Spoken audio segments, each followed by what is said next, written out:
লক্ষ্য করছি আমাদের এরকম অনেক স্টুডেন্ট আছে যারা পরিধি বলতে কি বোঝায় তা বোঝে না।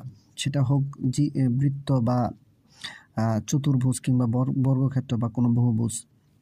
তো আজকে আমরা শিখব পরিধি আসলে কি। আচ্ছা, প্রথমে ধরা যাক এটা একটা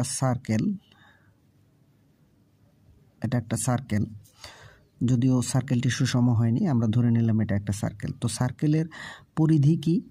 পরিধি হচ্ছে সার্কেলের উপর কোনো বিন্দু থেকে যাত্রা শুরু করে সার্কেলের ওই রেখা বরাবর আবার ওই বিন্দুতে পৌঁছলে যে দূরত্ব অতিক্রম হয় সেটা হচ্ছে ওই সার্কেল বা বৃত্তের পরিধি। ঠিক একইভাবে কোনো বর্গক্ষেত্র কিংবা চতুর্ভুজ যদি আমরা বলি, তাহলে চতুর্ভুজের ওই লাইন বরাবর চতুর্পাশে ঘুরে আসলে যে পথ অতিক্রম করতে হয় সেটাই হচ্ছে ওই চতুর্ভুজ বা বর্গক্ষেত্রের পরিধি।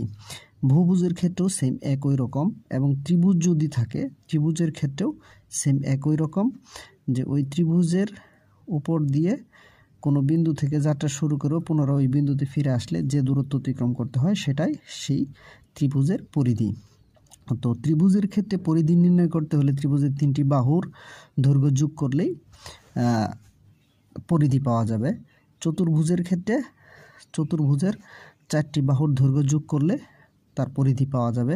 কিন্তু বৃত্তের ক্ষেত্রে আমরা জানি বৃত্তের পরিধি নির্ণয় করার সূত্র, বৃত্তের ব্যাসার্ধ যদি r হয় তাহলে বৃত্তের পরিধি নির্ণয়ের সূত্র হবে 2πr, কিংবা যদি